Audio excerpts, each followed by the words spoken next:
YNC news కి స్వాగతం. ముందుగా ముఖ్యాంశాలు. కౌంటింగ్ వేళ ఏజెంట్లు అప్రమత్తంగా ఉండాలి. కౌంటింగ్ హాల్లో ఏదైనా జరిగితే వెంటనే ఆర్ఓ దృష్టికి తీసుకెళ్లాలని సూచించిన సజ్జల రామకృష్ణారెడ్డి.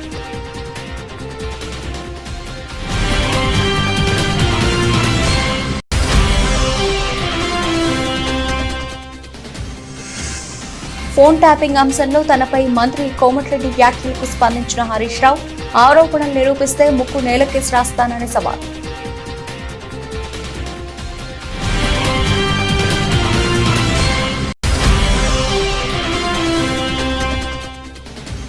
మరోసారి ప్రజలు వైసీపీకి పట్టం కట్టబోతున్నారని ధీమా వ్యక్తం చేసిన పార్టీ నేత పోతున మహేష్, 9న విశాఖలో సీఎం వైఎస్ జగన్ ప్రమాణ స్వీకారం చేస్తారని స్పష్టీకరణ.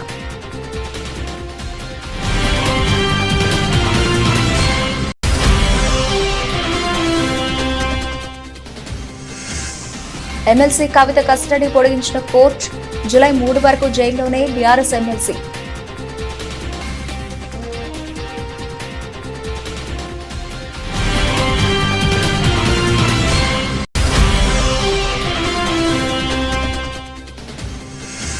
టీమిండియా కోచ్ పదవిపై మాజీ క్రికెటర్ గౌతమ్ గంభీర్ కీలక వ్యాఖ్యలు. టీమిండియా కోచ్ పదవి తనకిష్టమేనని వ్యాఖ్య.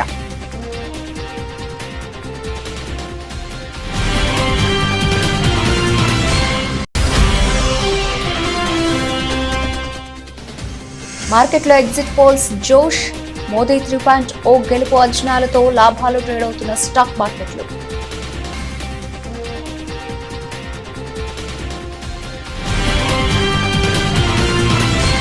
ఏపీలో జూన్ 4న ఓట్ల లెక్కింపు జరగనున్న నేపథ్యంలో వైసీపీ కౌంటింగ్ ఏజెంట్లకు రాష్ట్ర ప్రభుత్వ సలహాదారు సజ్జల రామకృష్ణారెడ్డి దిశానిర్దేశం చేశారు. కౌంటింగ్ సమయంలో నిబంధనలకు వ్యతిరేకంగా ఏదైనా జరుగుతూ ఉంటే వెంటనే దాన్ని ఎత్తిచూపాలని, ఆర్ఓ దృష్టికి తీసుకెళ్లాలని సజ్జల స్పష్టం చేశారు. ఏదైనా జరుగుతున్నప్పుడు మౌనంగా ఉండి ఆ తర్వాత ఎన్ని చేసినా ఉపయోగం ఉండదని, కౌంటింగ్ హాల్లో తప్పు జరిగితే అక్కడికక్కడే అధికారులకు ఫిర్యాదు చేయాలని అన్నారు. అవసరమైతే ఎన్నికల సంఘం దృష్టికి కూడా తీసుకెళ్లాలని సూచించారు. కౌంటింగ్ ప్రక్రియలో అభ్యర్థుల కౌంటింగ్ ఏజెంట్లందరికీ సమాన ప్రాధాన్యత ఉంటుందని, ఎవరి బాధ్యత వాళ్లు సక్రమంగా నిర్వర్తిస్తే నిఖార్సైన ఫలితాలు బయటకు వస్తాయని, ఇది ప్రజాస్వామ్య స్ఫూర్తి అని తెలిపారు. ప్రజలు వేసిన ఓటుకు న్యాయం జరగాలంటే కౌంటింగ్ ఏజెంట్లు చిత్తశుద్ధితో పనిచేయాల్సిన అవసరం ఉందని సజ్జలు పిలుపునిచ్చారు. సరైన సమయంలో మనం ఆ తర్వాత ఎన్నన్నా లాభం లేదు. ఆ సమయంలోనే దాన్ని పాయింట్ రైజ్ చేసి ఆర్ఓ దృష్టికి కానీ తర్వాత కమిషన్ దృష్టికి అవసరమైతే పైకి ఎస్కలేట్ చేసి తీసుకెళ్ళడం అనేది ఎంత అవసరం. దానికంటే ముఖ్యంగా ఈ కౌంటింగ్ ప్రక్రియలో కౌంటింగ్ ఏజెంట్లు అనే వాళ్లకు ఆల్మోస్ట్ ఈక్వల్ ఇంపార్టెన్స్ ఉంది. ఎవరి బాధ్యత వాళ్ళు సక్రమంగా నిర్వర్తిస్తే ఫలితాలు అనేవి కరెక్ట్గా బయటకు వస్తాయి. ఇది దాని స్పిరిట్. ఏదైతే ప్రజాస్వామ్యంలో మనం ఎక్స్పెక్ట్ చేసేది రిజల్ట్ అనేది జెన్యూన్ ప్రజల ఆకాంక్షలను ప్రతిబింబిస్తాయి. ప్రజలు ఏమి ఓటు ఇస్తారో, ఎవరికి బ్లెస్సింగ్స్ ఇచ్చారో అవే బయటకు వచ్చే అవకాశం ఉంటుంది. అయితే పోటీ ఇంత తీవ్ర స్థాయిలో ఉన్నప్పుడు, అందులోనూ మన రాష్ట్రంలో ఇప్పుడున్న పరిస్థితుల్లో ప్రత్యర్థులు ఏ రకమైన దీనికైనా పోయి ఎలాంటి కుట్రలకైనా పాల్పడి వాళ్ళ దీనికి తగినట్టు మలుచుకోవడానికి వ్యవస్థల్లో కూడా చొరబడి చేసే అలవాటున్న ప్రత్యర్థులు మనం ఇక్కడ ఎదుర్కొంటున్న నేపథ్యంలో వాతావరణం కూడా కొంచెం ఇదిగా ఉన్నందువల్ల మనం మోర్ అలర్ట్గా ఉండాలని చెప్తున్నాం. ఫోన్ ట్యాపింగ్ వ్యవహారంలో మంత్రి కోమటిరెడ్డి తనపై తీవ్ర ఆరోపణలు చేయడం పట్ల బీఆర్ఎస్ నేత హరీష్ రావు తీవ్రంగా స్పందించారు. కోమటిరెడ్డి వ్యాఖ్యలు చూస్తూ ఉంటే ఆయనకు మతి భ్రమించినట్టుగా అనిపిస్తోందని అన్నారు. వెంటనే వెళ్లి డాక్టర్కు చూపించుకుంటే మేలని వ్యంగ్యం ప్రదర్శించారు. నేను అమెరికా వెళ్లి రిటైర్డ్ అధికారి ప్రభాకర్ రావును కలిశానని ఆరోపిస్తున్నారు. ఇంతకంటే పెద్ద అబద్ధం ఉంటుందా? సీఎం, ఆయన మంత్రులు అబద్దాలతో ప్రభుత్వాన్ని నడుపుతున్నారనడానికి ఇదే నిదర్శనం. నేను ఫ్యామిలీతో కలిసి అమెరికా వెళ్లాను, అందులో అబద్ధమేమీ లేదు. కానీ ప్రభాకర్ రావును కలిశానని కోమటిరెడ్డి అంటున్నారు. కోమటిరెడ్డి తన ఆరోపణలు నిరూపించాలి. నేను ప్రభాకర్ రావును కలిసినట్టు నిరూపిస్తే హైదరాబాద్ లో అమరవీరుల స్తూపం ముందు ముక్కు నేలకేసి రాస్తాను. తన ఆరోపణలు నిరూపించుకోకపోతే మంత్రి కోమటిరెడ్డి బహిరంగ క్షమాపణ చెబుతారా అంటూ హరీష్ రావు సవాల్ విసిరారు. సీఎం వైఎస్ జగన్ 5 ఏళ్ల పాలనలో లబ్ధి పొందిన పేదలంతా మా పార్టీకి ఓటేశారని వైఎస్ఆర్సీపీ ప్రధాన కార్యదర్శి సజ్జల రామకృష్ణారెడ్డి అన్నారు. తుది ఫలితాలు కూడా ఎగ్జిట్ పోల్స్ కంటే ఎక్కువ సీట్లు వస్తాయని, స్థానిక సర్వే సంస్థలు మాత్రం వైఎస్ఆర్సీపీకి అనుకూలంగా ఇస్తే జాతీయ మీడియా సంస్థల ఎగ్జిట్ పోల్స్ అన్ని ఎన్డీఏ కోసం ఇచ్చి కన్ఫ్యూజ్ చేసే ప్రయత్నం చేశాయని అన్నారు. అంటే ఏటావాత మొత్తంగా చూస్తే ఈ ఎగ్జిట్ పోల్స్ ఎవరైతే సీరియస్గా అంటే ఇక్కడ స్టేట్ ఓరియంటేషన్తో మన రాష్ట్రం కానీ ఇక్కడ మాత్రమే ఫీల్డ్లో ఉండి ఇక్కడ రెప్యూటెడ్ సంస్థలుగా ఉన్న వాళ్ళు చేసిన వాటిలో పాజిటివ్ ట్రెండ్ అయితే కనిపిస్తుంది వైఎస్ఆర్ కాంగ్రెస్ పార్టీ. ఇంకా ఢిల్లీలో కూర్చొని పార్లమెంట్ యాజ్ ఏ యూనిట్గా తీసుకొని 100-200 శాంపుల్స్ వాళ్ళు ఎక్కడెక్కడ ఫోన్ల మీద తీసుకుంటారో ఎట్లా అలాంటి వాటిలో కొంత బీజేపీకి అడ్వాంటేజ్ ఇవ్వాలనే ఒక ముందే టార్గెట్ పెట్టుకొని చేసినట్టు అనిపిస్తుంది. సో ఏది ఏమైనా ఇంకా 48 అవర్స్ మనకు ఈ టైంకు ఐ థింక్ ఎల్లుండి మొత్తం ఈవీఎంలన్నీ ఓపెన్ అయిపోయింటే రిజల్ట్ కూడా ఆల్మోస్ట్ తెలిసిపోయి ఉంటుంది. పాయింట్ వచ్చి ఇక్కడ ఏదంటే మళ్ళీ ముందు నుంచి మేము చెప్తున్నదే మళ్ళీ చెప్తున్నాం. ఈ 5 ఏళ్లలో మా ప్రభుత్వం, జగన్మోహన్ రెడ్డి గారి ప్రభుత్వం, జగన్మోహన్ రెడ్డి గారు వ్యక్తిగతంగా ఆయన ఒక నాయకుడిగా ప్రజల్లోకి పార్టీని తీసుకెళ్లినంతగా కానీ లేదా ఒక కొత్త రకం విప్లవాత్మకమైన మార్పులు తీసుకురావడం కానీ వేటి ద్వారా అయితే పేదలందరూ కూడా బాగా లబ్ధి పొందారో ఆ లబ్ధితో ఆర్థికంగా వెసులుబాటే కాకుండా సాధికారత కూడా సాధించుకున్నారు. వాళ్ళందరూ ఖచ్చితంగా తమ ఆదరాభిమానాలు జగన్మోహన్ రెడ్డి గారికి మా పార్టీకి చూపించారనేది ప్రస్ఫుటంగా ప్రతి మా ఎలక్షన్ క్యాంపెయిన్లో కానీ లేదా అంతకుముందు గడపకపోయినప్పుడు పార్టీకి వచ్చిన ఆదరణలో కానీ కనపడుతుంది. నిన్న వచ్చిన సర్వేలు కానీ వాటిలో చూస్తే మళ్ళీ మేము ఫీల్ అయ్యేదైతే ఈ సర్వేల్లో ఏదైతే రియల్గా ఫీల్డ్లో జరిగిన వాటికంటే కూడా ఇంకా మరింత చాలా మెరుగైన రిజల్ట్స్ ఉండబోతున్నాయి. ల్యాండ్ స్లైడ్ ఇది ఉన్నా ఆశ్చర్యపోవాల్సిన అవసరం లేదు. మరి సైలెంట్ ఓటు వేరే ఊర్ల నుంచి వచ్చిన వాళ్ళు అయినా కూడా హైదరాబాద్ కానీ బెంగళూరు కానీ ఎక్కడికైనా బతుకు తెరువు కోసం పోయిన వాళ్ళు అయినా ఎవరైతే జగన్మోహన్ రెడ్డి గారి వల్ల కంటిన్యూస్గా బెనిఫిట్ కావడమే కాదు అదే కంటిన్యూస్గా బెనిఫిట్ కావడము, దానివల్ల వాళ్ళ ఫ్యామిలీస్ అన్ని బాగుపడడం, ఈయన ఉంటేనే మరింత మాకు మేలు జరుగుతుంది అని అనుకోవడం వల్లనే ఢిల్లీ లిక్కర్ పాలసీ స్కామ్ లో బీఆర్ఎస్ ఎమ్మెల్సీ కవిత కస్టడీని కోర్టు పొడిగించింది. జూలై 3 వరకు కస్టడీని పొడిగిస్తూ సోమవారం రోజ్ అవెన్యూ కోర్టు ఆదేశాలు జారీ చేసింది. ఆదివారంతో కవిత కస్టడీ ముగియడంతో సోమవారం ఆమెను పోలీసులు కోర్టులో హాజరుపరిచారు. భారీ భద్రత నడుమ కవితను కోర్టుకు తీసుకొచ్చారు. కోర్టు హాల్లో ఉన్న మీడియా ప్రతినిధులను చూస్తూ ఎమ్మెల్సీ కవిత జై తెలంగాణ, జై భారత్ అనే నినాదం చేస్తూ కోర్టు లోపలికి వెళ్లారు. కోర్టు హాల్లో చోటు చేసుకున్న ఈ సంఘటనకు సంబంధించిన వీడియో ప్రస్తుతం సోషల్ మీడియాలో వైరల్ గా మారింది.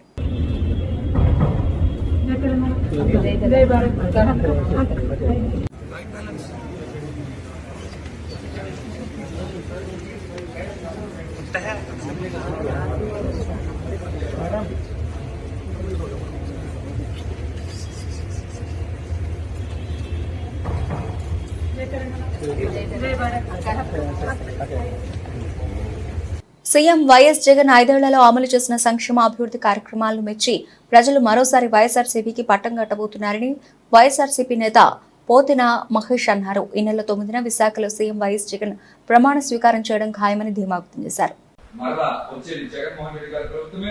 జగన్మోహన్ రెడ్డి గారు అందించిన సంక్షేమం, అభివృద్ధి ప్రజల గుండెల్లోకి చొచ్చుకెళ్ళి అవన్నీ కూడా ఈవీఎంలో ఓట్ల రూపంలో బయటపడతాయి. ఖచ్చితంగా 4వ తారీఖున జగన్మోహన్ రెడ్డి గారి ఫ్యాన్ ప్రపంచం ముందు కూటమి కుదేలు అవి తీరుతుంది. ఇది తథ్యం. జగన్మోహన్ రెడ్డి గారు మరొకసారి ముఖ్యమంత్రి అయి తీరుతారు. 9వ తారీఖున విశాఖపట్నంలో ముఖ్యమంత్రిగా ప్రమాణ స్వీకారం చేసి తీరుతారు. కూటమి ఏ విధంగా అయితే పగటి కళలు కంటుందో అది పగటి కళలుగానే మిగిలిపోతాయి. వాళ్ళు ఏదైతే కుట్రలతో కుయుక్తులతో కూటమి కట్టి ఏదో రకంగా అధికారం సాధించాలనేటువంటి వారు చేసినటువంటి విఫల ప్రయత్నం ఎట్టి పరిస్థితుల్లో సానుకూలంగా రాదు, ఓడిపోతారు.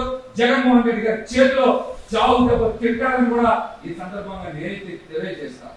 ముఖ్యంగా సర్వేలన్నీ కూడా జగన్మోహన్ రెడ్డి గారికి అనుకూలంగా అంతకు మించినటువంటి ఫలితాలు వస్తాయని జగన్మోహన్ రెడ్డి గారు పోలింగ్ అయిన తర్వాత వెంటనే చెప్పారు. ఆయన ప్రజలకి కృతజ్ఞతలు తెలియజేశారు. మహిళలు పెద్ద ఎత్తున ఓటింగ్ చేస్తారని, కుటుంబాలు అండగా నిలబడతాయని, ఖచ్చితంగా ఫ్యాన్ ప్రబంధం సృష్టించి తీరుతుందని జగన్మోహన్ రెడ్డి గారు చెప్పారు. సర్వేలు కూడా అవే చెప్తా ఉన్నాయి. తినబోతా వచ్చింది. మరొక 36 గంటల్లో ఫ్యాన్ ప్రపంచం ఏంటో ఈ రాష్ట్రంలో అందరూ కూడా చూస్తారు. ముఖ్యమంత్రిగా జగన్మోహన్ రెడ్డి గారు ప్రమాణ స్వీకారం చేసి తీరుతారు. ఈ ఎన్నికల ఫలితాల తరువాత కొన్ని పార్టీలు తెలంగాణకే పరిమితమవడం తథ్యమని కూడా తెలియజేస్తాం. తెలంగాణ మాజీ మంత్రులు సిద్దిపేట శాసనసభ్యులు అసెంబ్లీ టైగర్ తన్నీరు హరీష్ రావు జన్మదినం సందర్భంగా గజ్వేల్ ప్రభుత్వ ఆసుపత్రి నందు మున్సిపల్ చైర్మన్ ఎన్సి రాజమౌళి గుప్తా ఆధ్వర్యంలో పండ్లు మరియు బ్రెడ్లను పంపిణీ చేయడం జరిగింది. ఈ సందర్భంగా వారు మాట్లాడుతూ మాజీ మంత్రి హరీష్ రావు జన్మదినం సందర్భంగా ప్రభుత్వ దవాఖానాలు రోగులకు పండ్లు బ్రెడ్ పంపిణీ చేయడం జరిగిందని, మాజీ మంత్రి హరీష్ రావు ప్రజల నాయకుడు అని అందరి మన్ననలు పొందుతూ మంచి గుర్తింపు తెచ్చుకున్న హరీష్ రావుకి గజ్వేల్ పట్టణం తరఫున మరియు గజ్వేల్ పాలకవర్గం తరఫున హార్దిక జన్మదిన శుభాకాంక్షలు తెలిపారు. తెలంగాణ రాష్ట్ర సాధనలో తన యొక్క పాత్రను పోషించినటువంటి పెద్దలు జిల్లా మాజీ మంత్రి శ్రీ తన్నీరు హరీష్ రావు గారి జన్మదిన సందర్భంగా కాకడ హనుమాన్ దేవాలయంలో ప్రత్యేక పూజ నిర్వహించి మన ప్రభుత్వ ఆసుపత్రిలో రోగులందరూ కూడా అన్న పంపిణీ కార్యక్రమం చేయడం జరిగింది. ఈ సందర్భంగా వారు నిండా నూరేళ్లు జీవించి ప్రజాసేవలో ఉండాలని ఆకాంక్షిస్తూ వారి మళ్ళీ ఒకసారి మా గజ్వేల్ పెరిగినాపూర్ మున్సిపల్ పాలకవర్గం తరఫున, మా గజ్వేల్ నియోజకవర్గ ప్రజల తరఫున, గజ్వేల్ పట్టణ ప్రజల తరఫున శ్రీ తన్నీరు హరీష్ రావు శుభాకాంక్షలు తెలియజేస్తూ తెలంగాణ రాష్ట్రం ప్రజలందరి ఆకాంక్ష మేరకు అందరూ కూడా పనిచేసి ప్రజా సంక్షేమ ధ్యేయంగా నాయకులందరూ పనిచేయాలని కోరుకుంటూ మరి ఒకసారి శ్రీ తన్నీరు హరీష్ రావు గారికి జన్మదిన శుభాకాంక్షలు తెలియజేస్తున్నాం. A great leader, good administrator and also a troubleshooter. ఇది మనం కామన్గా మన ప్రియతమ నేత హరీష్ అన్న గురించి చెప్పుకునే పదాలు. నిజంగా హరీష్ అన్న పుట్టినరోజు అంటే టీఆర్ఎస్ కార్యకర్తలకు ఒక పండగ వాతావరణం. ఎందుకంటే ప్రతినిత్యం కొన్ని వేల మందికి తన సమయాన్ని వెచ్చించి ప్రజల సమస్యలను ఆన్ ది స్పాట్ పరిష్కరించే జనహృదయ నేత మన హరీష్ అన్న. హరీష్ అన్నను యావత్ భారతదేశంలో ఒక ఎగ్జాంపుల్గా తీసుకొని ప్రతి రాష్ట్రంలో చాలా పార్టీలలో నాయకులు ముందుకు సాగుతున్నారు. నిజంగా హరీష్ అన్న మన సిద్దిపేట జిల్లాలో ఉండడం, మనందరికీ అందుబాటులో ఉండడం మన అందరి అదృష్టంగా భావిస్తూ ఈరోజు 52వ పుట్టినరోజు జరుపుకుంటున్న హరీష్ అన్న వారికి దేవుని ఆశీస్సులు ఎల్లప్పుడూ ఉండాలని, ఆయుర ఆరోగ్యాలు అష్ట ఐశ్వర్యాలు కలగాలని మనసారా కోరుకుంటూ వారి పుట్టినరోజు సందర్భంగా మా టీఆర్ఎస్ కార్యకర్తల సమక్షంలో ఇక్కడ మన 4th వార్డ్ ప్రెసిడెంట్ కనకన్న గారు ఉన్నారు. అలాగే మన టీఆర్ఎస్ సోషల్ మీడియా మెంబర్ మన స్వామి గారు ఉన్నారు. అలాగే మా యువ నాయకులు మహేష్ గారు ఉన్నారు. అలాగే కాకినాడ కలెక్టరేట్ కాకినాడ నగర నియోజకవర్గం ఓట్ల లెక్కింపునకు ఆదివారంతో ఏర్పాట్లన్నీ పూర్తి చేశారు. జేఎన్టీయూకేలోని సివిల్ బ్లాక్ లో ఏర్పాటు చేసిన కౌంటింగ్ కేంద్రంలో చేపట్టనున్న ఓట్ల లెక్కింపునకు సర్వం సిద్ధం చేశారు. ఈ నియోజకవర్గానికి సంబంధించి ఈవీఎంలలో పోలైన ఓట్లు, పోస్టల్ బ్యాలెట్లు, సర్వీస్ కిట్లను లెక్కించడానికి అవసరమైన టేబుళ్లు, ట్రేలు, ఫర్నిచర్ సిద్ధమయ్యాయి. పోటీలో అభ్యర్థులున్న నేపథ్యంలో ఒక్కో టేబుల్ వద్ద ఆయా అభ్యర్థుల తరఫున ఏజెంట్లు ఓట్ల లెక్కింపులో పాల్గొనేలా కుర్చీలు వేశారు. ఈవీఎంలో ఓట్ల లెక్కింపునకు 14 పోస్టల్ బ్యాలెట్లు, కౌంటింగ్కు 4, సర్వీస్ ఓట్లు లెక్కించడానికి 1 చొప్పున మొత్తం 19 టేబుల్ వేశారు. అలాగే పోస్టల్ బ్యాలెట్, సర్వీస్ ఓట్లు మరొక చోట ఒకే సమయంలో సమాంతరంగా లెక్కించేలా చర్యలు తీసుకుంటున్నారు. టేబుళ్ల వద్ద కౌంటింగ్ సూపర్వైజర్, సూక్ష్మ పరిశీలకులు ఈవీఎంలలోని ఓట్లు లెక్కించేలా ప్రణాళిక సిద్ధమైంది. ఎలాంటి ఇబ్బందులు తలెత్తకుండా సిబ్బంది, ఏజెంట్లకు మధ్య పటిష్టమైన అభ్యర్థులు ఏర్పాట్లు, ఏజెంట్లు, కౌంటింగ్ సిబ్బంది మినహా ఎవరిని ఓట్ల లెక్కింపు కేంద్రంలోకి అనుమతించకుండా ప్రత్యేక ద్వారాలు పెట్టారు. రిటర్నింగ్ అధికారి జె వెంకట్రావు ఆయా ఏర్పాట్లను పరిశీలించారు. మంగళవారం చేపట్టిన ఓట్ల లెక్కింపునకు అన్ని ఏర్పాట్లు పూర్తి చేసినట్లు ఆర్వో తెలిపారు. 17 రౌండ్లలో ఫలితం కాకినాడ నగర నియోజకవర్గంలోని 234 పోలింగ్ కేంద్రాలు ఉన్నాయి. ఒక్కో కేంద్రంలో ఒక ఈవీఎం చొప్పున వినియోగించారు. అలాగే ఈ లెక్కన 294 ఈవీఎంలలో పోలైన ఓట్లను లెక్కించాల్సి ఉంటుంది. కౌంటింగ్ టేబుల్స్ 14 ఏర్పాటు చేసిన నేపథ్యంలో 17 రౌండ్లలోనే ఫలితం తేలనుంది. ఒక్కో రౌండ్లో 14 ఈవీఎంలలోని ఓట్లను లెక్కిస్తారు.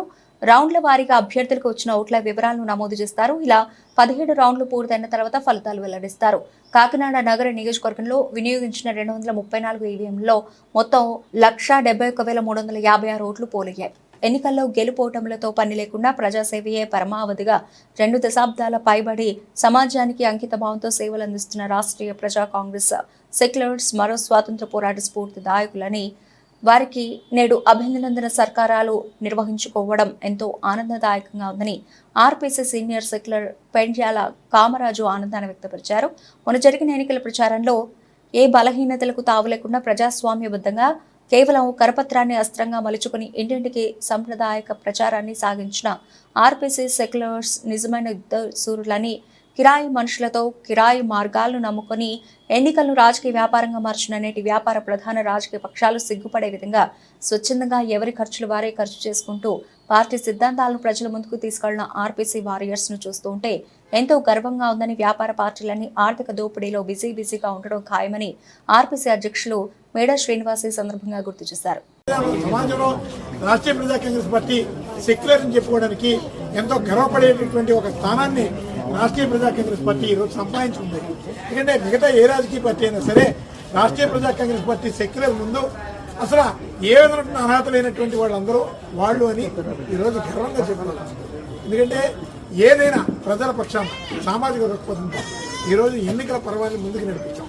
దురదృష్టవశాత్తు ఎన్నికల సంఘం కూడా పూర్తిగా పొల్యూట్ అయిపోయింది అనుకోండి. ఎన్నికల విధి విధానాలే సక్రమంగా జరగలేదు. ఇలాంటి పరిస్థితుల్లో ఈరోజు ఒక సామాజిక సాంప్రదాయకమైనటువంటి ప్రచారాన్ని ముందుకు తీసుకెళ్లి కరపత్రాన్ని అస్త్రంగా మలుచుకొని ఈరోజు రాష్ట్రీయ ప్రజా కాంగ్రెస్ పార్టీ కార్యకర్తలను కూడా ఈ రాజమండ్రిలో ప్రతి నలుమూలలో కూడా ప్రతి ఇంటిని టచ్ చేసి మాకు ఓటు వేయండి అని చెప్పి అందరినీ అభ్యర్థించారు. అలాగే ఈ రాజమండ్రికి ఏదైతే అవసరమో ఆ లక్ష్య సాధనగా ఈరోజు మేము ఒక కరపత్రాన్ని ఒక మేనిఫెస్టోను రూపొందించి ఈ రాజమండ్రిలో ఓటుని అభ్యర్థించడం జరిగింది. గెలుపు ఓటమిలో పక్కన పెడితే రాష్ట్రీయ ప్రజా కాంగ్రెస్ పార్టీ గెలిచింది. తెలంగాణ రాష్ట్రమే ధ్యేయంగా మలిదశ ఉద్యమంలో లాఠీ దెబ్బలకు వెనుతిరగక ఎన్నో ఉద్యమాలు రాస్తారోకోలు చేసి తెలంగాణ రాష్ట్రం సిద్ధించడానికి కారణమైన సూర్యాపేట జిల్లా కోదాడ నియోజకవర్గానికి చెందిన ఉద్యమకారులు కుర్ర రామారావు, పగడాల రామచంద్రారెడ్డి, రాయపూడి వెంకటనారాయణలకు వ్యవసాయ market vice chairman Sampeta Upender Goud, Congress party నాయకులు చందు నాగేశ్వరరావు, ఒంటిపులి శ్రీనివాస్ ఆధ్వర్యంలో ఘన సన్మాన కార్యక్రమాన్ని నిర్వహించారు. ఈ సందర్భంగా వారు మాట్లాడుతూ మలిదశ ఉద్యమంలో పాల్గొన్నటువంటి రాయపూడి వెంకటనారాయణను, కుర్ర రామారావును సాల్వాతో సత్కరించి అభినందించారు. ఆ రోజుల్లో పదవుల కోసం కాకుండా తెలంగాణ ఉద్యమమే ధ్యేయంగా పనిచేసిన మహానాయకులను సత్కరించడం ఆనందంగా ఉందని, ఇలాంటి ఉద్యమకారులను సత్కరించి ఉద్యమంలో అసూలు బాసిన ఉద్యమకారులకు జోహార్లు తెలిపారు. త్యాగమూర్తుల పదంగా తెలంగాణ రాష్ట్రాన్ని మనం సాధించుకోవడం జరిగింది. దానిలోనే భాగంగా చిలుకూరు మండలం, చిలుకూరు గ్రామ వాసి అయిన విలేకరు అయిన కుర్ర రామారావు గారు ఆ ఉద్యమంలో నాటి ఉద్యమకారుడు కేసీఆర్ గారి నాయకత్వంలో ఎన్నోసార్లు ఉద్యమం చేసి వరంగల్ జైలుకు పోయి వచ్చి, అదేవిధంగా కోదాడ నుంచి సాగర కెనాల్ పాదయాత్రలో కూడా రామారావు గారు పాల్గొనడం జరిగింది. వారి స్ఫూర్తిని గుర్తించి, కానీ గత కేసీఆర్ గవర్నమెంట్ ఉద్యమకారుని ఏ రోజు గుర్తించలేదు. ఈ రోజైనా కొంతమంది కేసీఆర్ ఉద్యమాన్ని గుర్తించి కాంగ్రెస్ గవర్నమెంట్ సన్మానం చేయడం జరిగింది. అదేవిధంగా కోదాడపట్నం కూడా రామారావు గారికి చిరు సన్మానం చేసి అభినందనలు తెలియజేయడం జరిగింది. దశాబ్దాల పాటు తెలంగాణ కోసం పోరాటం చేసి ఎందరో అమరులై తెలంగాణ సాధించుకోవడం జరిగింది. అందుకనే ఉద్యమకారులని ఏ ప్రభుత్వం వచ్చినా ఎవరి గవర్నమెంట్ ఉద్యమకారులను గుర్తించాల్సింది మనందరిపై ఉంది. పార్టీలకు అతీతంగా ఆ రోజు తెలంగాణ కోసం సాధన చేసిన ఎంతోమంది ప్రాణత్యాగం చేశారు. ఆ విధంగా ఆ రోజు ఉద్యమంలో చురుకుగా పాల్గొని కేసులు పెట్టించుకొని జైలు పాలైన ఉద్యమకారులు మనం సన్మానించుకోవడం మనందరం తెలంగాణ పౌరులుగా మన బాధ్యత. ఏ పదవిలో ఉన్నా, ఏ పార్టీలో ఉన్నా, మనం ఏ వ్యక్తులైనా కానీ మన తెలంగాణ సాధించుకున్న వ్యక్తులు వాళ్ళ వల్ల తెలంగాణ వచ్చిన వాడికి మనందరం కూడా వాళ్ళని ఈరోజు గుర్తు చేసుకోవడం చాలా మంచిది. అదేవిధంగా మన కోదాడ నియోజకవర్గంలో తెలంగాణ ఉద్యమంలో చురుకుగా పాల్గొని జైలు పాలయ్యి మలిదశ ఉద్యమంలో పాల్గొని జైలు పాలైన రాయపూడి వెంకటనారాయణ గారిని ఈరోజు మేము అందరం కలిసి సన్మానించడం జరిగినది. కౌంటింగ్ రోజున అల్లర్లు అరాచకాలు సృష్టించేందుకు టీడీపీ కుట్రలు పన్నుతోంది. వైసీపీ ఎమ్మెల్యే మల్లాది విష్ణు అన్నారు. టీడీపీ ఏజెంట్లను ఘర్షణలకు ప్రేరేపిస్తున్న చంద్రబాబుపై చర్యలు తీసుకోవాలని ఎన్నికల సంఘాన్ని కోరినట్లు ఆయన పేర్కొన్నారు. సజ్జల రామకృష్ణారెడ్డిపై పెట్టిన తప్పుడు కేసును తక్షణమే విత్డ్రా చేసుకోవాలని మల్లాది విష్ణు డిమాండ్ చేశారు. వైఎస్ఆర్ కాంగ్రెస్ పార్టీ ఏజెంట్ల మీద దౌర్జన్యం చేయాలని, వైఎస్ఆర్ కాంగ్రెస్ పార్టీ ఏజెంట్లని తరిమి కొట్టాలని, ఆ బూతుల్లో లేకుండా కౌంటింగ్ జరిగేటటువంటి ప్రాంతంలో లేకుండా చూడాలని, ఇట్లాగా అన్పార్లమెంటరీగా ఒక కుట్ర కోణంతో విధ్వంసం సృష్టించాలని, అరాచకం సృష్టించాలని చంద్రబాబు నాయుడు గారు బహిరంగంగా మాట్లాడినటువంటి మాటలు. ఆ మాటలు ముందస్తుగానే, ఎందుకంటే పోలింగ్ జరిగినటువంటి రోజును కానీ, పోలింగ్ తదనంతరం జరిగినటువంటి గొడవలు కానీ తిరిగి మళ్లీ కౌంటింగ్లో తీసుకురావాలి అని చెప్పనే ఉద్దేశంతో తెలుగుదేశం కుట్రలు, కుతంత్రాలు ఇవన్నీ కూడా పన్నుతూ ఉంది. అంతిమంగా ఏంటంటే ఎట్లాగైనా సరే ఈసారి విజయం కోసం ప్రయత్నం చేస్తున్నారు. ప్రజల యొక్క తీర్పుని, ప్రజల యొక్క అభిప్రాయాన్ని మార్చేటటువంటి ప్రయత్నం చేస్తున్నారు. ఈ దౌర్జన్యకాండ పట్ల ముందస్తుగానే ఎన్నికల కమిషన్ ద్వారా పోలీసు యంత్రాంగానికి కంప్లైంట్ చేసి ఆయా ప్రాంతాల్లో సరైనటువంటి బందోబస్తు పెట్టాలి, ఖచ్చితమైనటువంటి నియమ నిబంధనలు పాటించాలి అని చెప్పని ఈరోజు క్లియర్గా ఎన్నికల కమిషన్ దృష్టికి తీసుకెళ్లాం.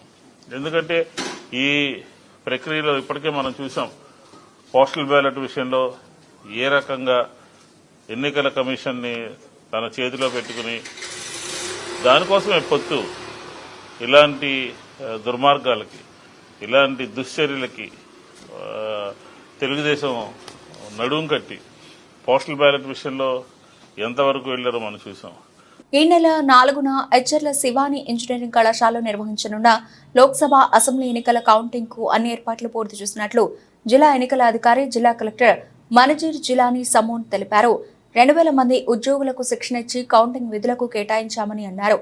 ఉదయం 8 గంటలకు కౌంటింగ్ అధికారికంగా ప్రారంభమవుతుందని, ఆముదాల వలస నియోజకవర్గం నుంచి తొలి ఫలితం చివరిగా పాతపట్నం ఫలితాలు వెల్లడించే అవకాశం ఉందని చెప్పారు. కలెక్టర్ కార్యాలయంలో ఆదివారం ఏర్పాటు చేసిన విలేకరుల సమావేశంలో కలెక్టర్ మాట్లాడుతూ జిల్లాల కౌంటింగ్ కోసం 17 కౌంటింగ్ హాళ్లు ఏర్పాటు చేశామని, 112 ఈవీఎంలను లెక్కించే టేబుళ్లు, 30 పోస్టల్ బ్యాలెట్ లెక్కించే టేబుళ్లు ఉంటాయన్నారు.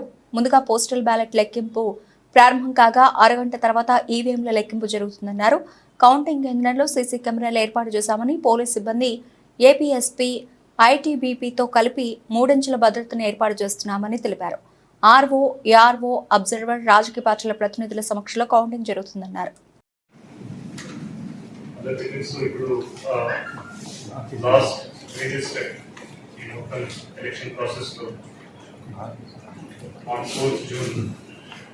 ఆ స్టెప్ మొదలవుతున్నది. సో మార్నింగ్ 8 o'clock నుంచి ఆల్ కౌంటింగ్ ఈవెంట్ సంబంధించిన కావచ్చు, అదేవిధంగా పోస్టల్ బ్యాలెట్ సంబంధించిన కావచ్చు, మొత్తం ఆల్ కాన్స్టిట్యున్సీస్ సంబంధించిన, అదేవిధంగా శ్రీకాకుళం పార్లమెంటరీ కాన్స్టిట్యున్సీ సంబంధించిన కూడా అక్కడే కౌంటింగ్ అవుతున్నది. సో కౌంటింగ్ కోసం ఆల్ అరేంజ్మెంట్స్ ఆల్రెడీ పూర్తి చేయడం జరిగింది. So separate counting hall AC కోసం, అదేవిధంగా separate counting hall assembly segment, parliament సంబంధించిన సెగ్మెంట్ కోసం కూడా పెట్టడం జరిగింది. దాంతోపాటు పోస్టల్ బ్యాలెట్ కోసం పార్లమెంట్ సంబంధించిన ఇంకొక హాల్ సెపరేట్గా పెట్టడం జరిగింది. ఎందుకంటే జిల్లాలో నంబర్ ఆఫ్ పోస్టల్ బ్యాలెట్స్ చాలా ఎక్కువ ఉన్నాయి, మాకు టోటల్ నంబర్ కూడా చాలా ఎక్కువ ఉంది complete all the districts. That is very separate all దానికోసం పెట్టడం జరిగింది. సో టోటల్ 86 కంటెస్టింగ్ క్యాండిడేట్స్ మన జిల్లాలో ఉన్నారు. సో ఈ 2024 సైమల్టేనియస్ ఎలక్షన్ కోసం టోటల్ 112 ఈవీఎం టేబుల్స్ లో కౌంటింగ్ చేయడం జరుగుతున్నది. And 29 postal ballot tables for 8 assembly constituencies. Constituencies also 112 EVM tables, 29 postal ballot tables, so counting అవుతుంది. అదేవిధంగా 98 EVM tables and 30 postal ballot tables, so Srikakulam PC number 2 దానికోసం counting జరుగుతుంది. Total votes polled So last 40,70,959 the EVMs machines were. Team India coach పదవిపై ఉత్కంఠ కొనసాగుతున్న వేళ cricket దిగ్గజం గౌతమ్ గంభీర్ తాజాగా కీలక వ్యాఖ్యలు చేశారు. భారత జట్టుకు మార్గదర్శకుడిగా నిలవడం తనకు ఇష్టమేనని అన్నారు. అబుదాబిలో ఓ కార్యక్రమంలో ఆయన మాట్లాడుతూ టీమిండియా కోచ్ బాధ్యతలు దక్కడం తన కెరీర్లోనే అత్యుత్తమ గౌరవం కలదని వ్యాఖ్యానించారు. టీమిండియా తదుపరి హెడ్ కోచ్ గౌతమ్ గంభీరేనని ఇప్పటికే జాతీయ మీడియాలో కథనాలు వెలువడుతున్న సమయంలో గంభీర్ వ్యాఖ్యలు ప్రాధాన్యం సంతరించుకున్నాయి. టీమిండియాకు కోచ్ గా ఉండడం నాకెంతో ఇష్టం, దానికి మించిన గౌరవం మరొకటి ఉండదు. కోచ్ బాధ్యతలంటే 140 కోట్ల మందికి ప్రాతినిధ్యం వహించడం, ఇంతకంటే పెద్ద గౌరవం మరొకటి ఉంటుందా అని గంభీర్ అన్నారు. భారత విజయానికి యావత్ టీం కలిసికట్టుగా కష్టపడాలని గౌతమ్ అభిప్రాయపడ్డారు. ప్రధానమంత్రి నరేంద్ర మోదీ నేతృత్వంలో 3సారి ఎన్డీఏ సర్కార్ అధికారంలోకి వస్తుందని ఎగ్జిట్ పోల్స్ అంచనా వేసిన తర్వాత సోమవారం స్టాక్ మార్కెట్లు లాభాలతో ప్రారంభమయ్యాయి. మౌలిక సదుపాయాలు, క్యాపిటల్ గూడ్స్ తయారీ రంగ షేర్లు లాభాలు ట్రేడ్ అవుతున్నాయి. ఉదయం 7:05 నిఫ్టీ 23,353 పాయింట్ల వద్ద ప్రారంభమైంది. శుక్రవారం మార్కెట్లు ముగిసే సమయానికి నిఫ్టీ 22,530.70 వద్ద ఉంది. గత వారం నిఫ్టీ 50, S&P, BSE, సెన్సెక్స్ 2% చొప్పున పడిపోయాయి. శనివారం విడుదలైన ఎగ్జిట్ పోల్స్ 543 మంది సభ్యుల లోక్సభలో బీజేపీ నేతృత్వంలోని నేషనల్ డెమోక్రటిక్ అలయన్స్ 3/200 మెజారిటీని పొందవచ్చని అంచనా వేశాయి. బులెటిన్ ముగించే ముందు హెడ్లైన్స్ మరోసారి. కౌంటింగ్ వేళ ఏజెంట్లు అప్రమత్తంగా ఉండాలి. కౌంటింగ్ హాల్లో ఏదైనా జరిగితే వెంటనే ఆర్ఓ దృష్టికి తీసుకెళ్లాలని సూచించిన సజ్జల రామకృష్ణారెడ్డి.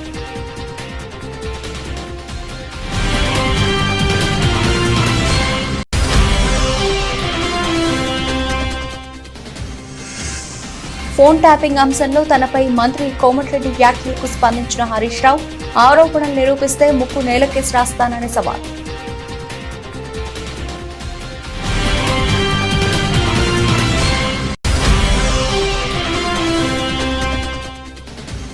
మరోసారి ప్రజలు వైసీపీకి పట్టం కట్టబోతున్నారని ధీమా వ్యక్తం చేసిన పార్టీ నేత పోతున మహేష్, 9న విశాఖలో సీఎం వైఎస్ జగన్ ప్రమాణ స్వీకారం చేస్తారని స్పష్టీకరణ.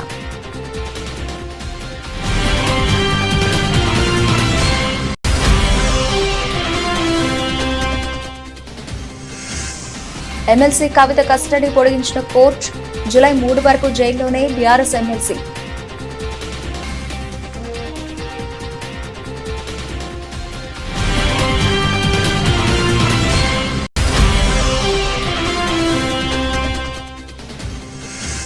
టీమిండియా కోచ్ పదవిపై మాజీ క్రికెటర్ గౌతమ్ గంభీర్ కీలక వ్యాఖ్యలు. టీమిండియా కోచ్ పదవి తనకిష్టమేనని వ్యాఖ్య.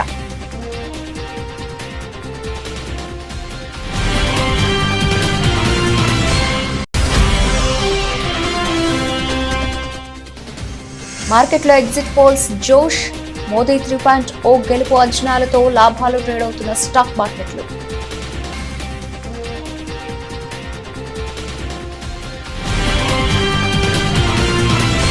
ఇది ఇప్పటివరకు బులెటిన్ అప్డేట్స్. మరిన్ని అప్డేట్స్ తో మళ్ళీ కలుద్దాం. అంతవరకు సెలవు, నమస్తే.